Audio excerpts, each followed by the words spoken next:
Hey there guys, Malik over at Modern Pawn. In this chapter of the knife sharpening segment, we are going to be talking about stropping.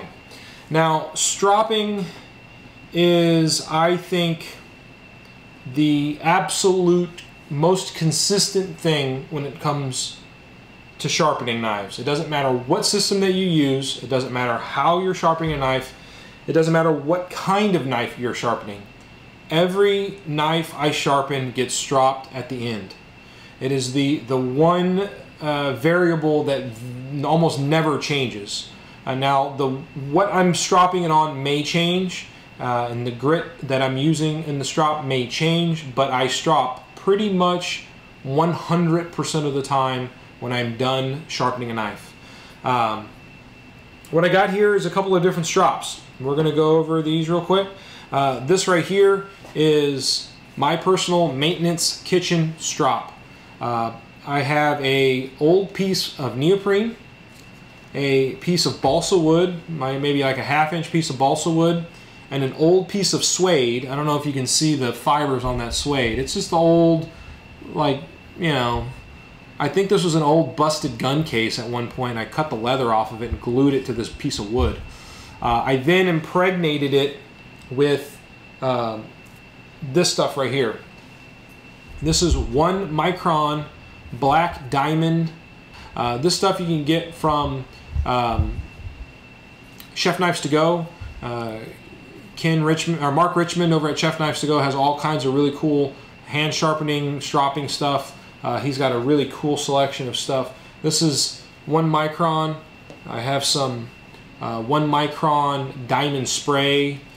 This is 1/4 Micron diamond spray. It comes in all kinds of different flavors, so to speak, polycrystalline diamonds and different microns, and you can really get a lot of experimentation going on. What I consider 1 Micron a medium strop and a 1/4 Micron a fine strop.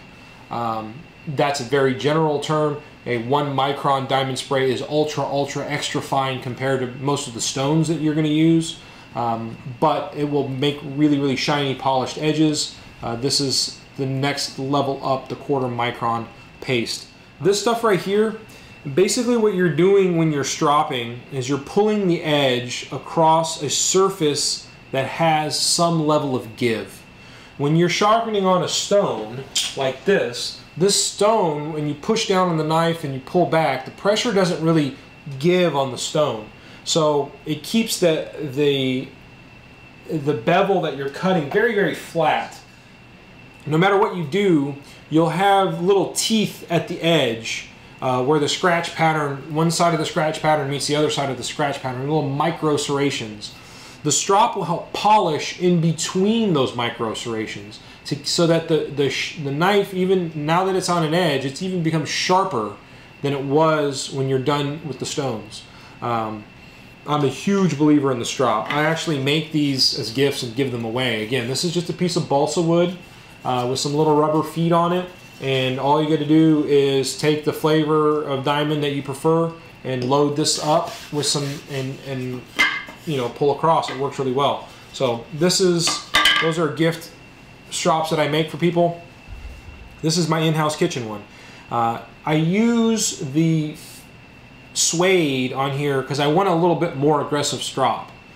This is about the most aggressive strop that I have, and the reason I use this in the kitchen is because when I'm in between cooking and I'm fixing to cook and I don't want to pull out all the sharpening stuff, I'll just touch this up on the blade. You know what I'm saying? I'll give this a couple of strokes in one direction, and I'll give it a couple of strokes in the other direction, and it really helps just bring that the edge back to life.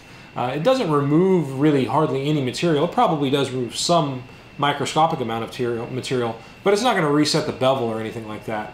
And it just makes the knife nice and sharp. Some of the other materials that we use for stropping this is a felt. There's a piece of hard felt from an Edge Pro kit that I had. This one's pretty wore out. This one needs to be probably replaced. But anyways, felt works good. Suede. This is bark tanned horse butt. So it's horse leather. it's got a little finer surface to it. This is a rough surface, this is a finer surface. Another material that they use is Kangaroo Leather. This is just straight balsa wood. This is just straight balsa wood. I write on there 1/4 micron. This is 1 micron. I try and generally pull in the same direction. You only pull on a strop, you never push. If you push into the strop, if I'm pulling back on this strop and I go and push in, it'll just bite right into it. It'll cut right into the wood like a chisel. So, you know, with this, I'm just pulling back. I lost one of my feet, so this thing is normally more stable than this. I lost one of my little rubber feet on this guy. I gotta get that replaced. This is a neat product from Han America Products. Chef Knives To Go distributes these guys.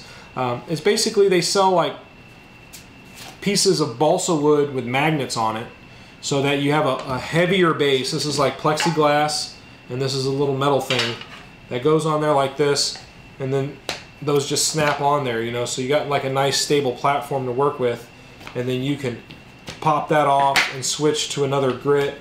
You can switch to the piece of leather. It's just a cool kit. You can also take this off altogether, and guys will take like a damp piece of newspaper, put a damp piece of newspaper on here, and then load that up with diamond particle. What happens with that is it gives you a harder substrate for your strop, so there's less convexing of the edge as you pull across. So if you have a very, very flat cutting bevel that you want to keep really flat, you would not want to use something that had a lot of give like this suede on the balsa. You would want to use like newspaper or masking tape. I know guys will put masking tape on this and then load that up with diamond paste and strop. So real quick on how I would strop a knife.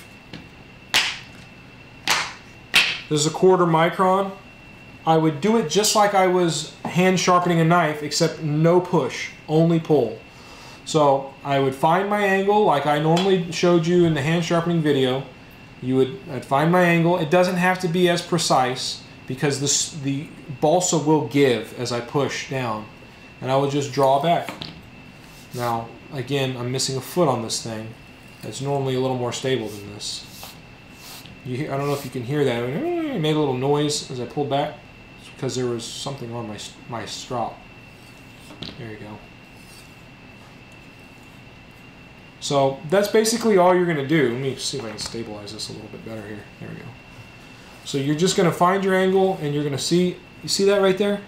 I got in a hurry. I barely touched it. I barely touched it as I came down, and it grabbed some fibers. I mean, I didn't cut into it, but I'm talking about I just barely touched it. You see, I barely touched it, and it'll grab into that. So if you try to do a forward stroke, you'll just ruin the strop immediately, instantly. It'll ruin the whole thing. So you got to just be careful that you get your edge set. Set the edge down and pull back. You set the edge down and pull back. The whole thing comes up and off. We don't slide it forward. You can't slide it forward at all. That's all we're going to do. Set it down, pull it back. So, you know, the 1 micron is a little bit grittier than the 1/4 micron. A lot of this stuff, guys, this stuff's relatively inexpensive. Buy some pieces of balsa wood, experiment with it. If I had to have one only for stropping, it would be a 1 micron on balsa. That's my favorite, 1 micron on balsa. If, you know, but I don't have one of anything. I like to try different things and experiment with them. And I mean, it really makes a wonderful difference on the knives. And even a knife that's kind of mediocre sharp, a little bit of stropping will pop it right back to life. This is some other stuff. This is came with a Wicked Edge. This is a paste. This is a 3.5 micron. I don't know how big a particle you get. I know you make 5 micron diamond paste down to, I think, 0.1 micron even. They go really far down on the size. But I can't stress enough how important stropping is if you want your knives to be sharp. Hands down, if you're doing any sharpening and you don't have a strop, the first thing you need to do is go get yourself a strop. Get it figured out. Guys, this is Malik Afram at Modern Pawn. Stay safe.